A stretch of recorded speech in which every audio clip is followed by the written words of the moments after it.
మంది బతుకులు బతుకుతుంటే మీరు ఇప్పుడు వచ్చి మేము నోటీస్ ఇస్తాము, మీరు ఇవన్నీ కూడా ఖాళీ చేయాలంటే ఎక్కడికి వెళ్తామండి మేము? పిల్లా జల్లెలతో పిల్లలు స్కూల్ టైము, పరీక్షల టైము, ఎంత కష్టపడి పైసా కూడా కట్టుకొని మేము ఇక్కడ బిల్డింగ్లు కొనుక్కుంటే మీ ఇష్ట ప్రకారం మీరు చేస్తే ఎట్లాగండి? ఇది ఎక్కడ న్యాయం అసలు? ప్రజలు ఎందుకు ఎన్నుకున్నారండి మిమ్మల్ని? మంచి చేస్తారనే కదా. ఎన్ని సంవత్సరాల నుంచి ఉంటున్నారు? మేమా 10 సంవత్సరాల నుంచి ఉంటున్నామండి ఇక్కడ. 10 సంవత్సరాల్లో ఎప్పుడన్నా ఈ పరిస్థితి చూసినారు? ఎప్పుడు లేదు అసలు, ఏ ప్రభుత్వంలోనూ లేదు. ఈ ప్రభుత్వంలోనే మాకు వచ్చింది. అసలు ఏ ప్రభుత్వం కూడా మమ్మల్ని చక్కగా హ్యాపీగానే ఉంచారే. మీరేంటి ఇలా చేయటం? ఇది ఎక్కడ అన్యాయం చెప్పండి అసలు? మీరు కట్టుకోండి, మూసిని మీరు శుభ్రం చేసుకోండి, మీ ఇష్టం వచ్చినట్టు వినోద స్థలంగా చేసుకోండి. అంతేగాని మమ్మల్ని లేవదీసేసి ఇంతమంది ఫ్యామిలీలు, ఎంతండి 450 మంది ఫ్యామిలీ ఉన్నారు. ఇలా ఎక్కడికి వెళ్ళాలి మేమందరం? ఏమైనా ఊరికనే మాకేమైనా ఊరికనే వస్తే మేమైనా కట్టుకున్నామా? ఎంత కష్టపడి పైసా కూడా పెట్టుకొని చిన్న చిన్న ఉద్యోగాలు చేసేవాళ్ళం.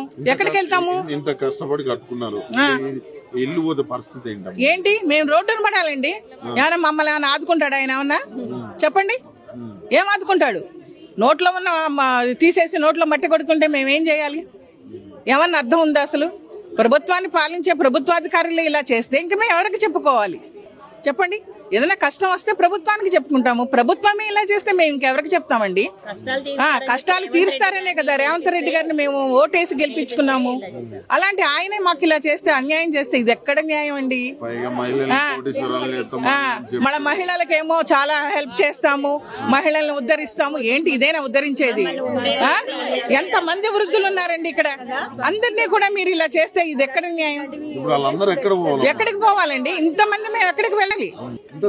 దారుణంగానా? ఇది ఎక్కడ విడ్డూరం అండి? చాలా చాలా అసలు అందరికీ కూడా అసలు నిద్ర పట్టడం లేదు, స్థిమితం లేదు. పెద్దవాళ్ళకైతే అసలు పాపం చాలా ఇదిగా ఇచ్చేసుకుంటున్నారు.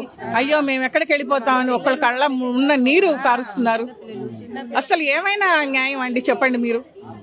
మీరు ప్రజల్ని కష్టాలు చూడాలండి. ప్రభుత్వం అంటే ఎలా ఉండాలి?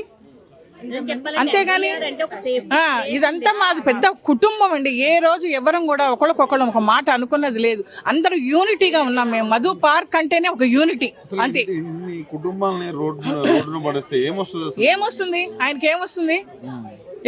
ఆయన ఆలోచించుకోవాలి. విగ్రహం ఎందుకండి? చక్కగా ఆయన చక్కగా ఉన్నారు అక్కడ.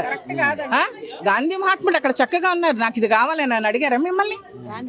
మీ గొప్పల కోసం మీరు చేసుకుంటే అది ఎక్కడ న్యాయం? ప్రజల్ని హింసలు పెట్టి, ప్రజల్ని ఏడిపించి 5,000 కోట్లు ఎక్కడండి? దేనికండి?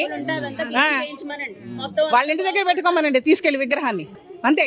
ప్రజలంతా ఇంత ఇబ్బంది పెట్టే ఇది మాకు వద్దండి. పెట్టుకోమనండి వాళ్ళ ఇంటి ఎదురుకుండా వచ్చి మేము కూడా పూజలు చేస్తాం.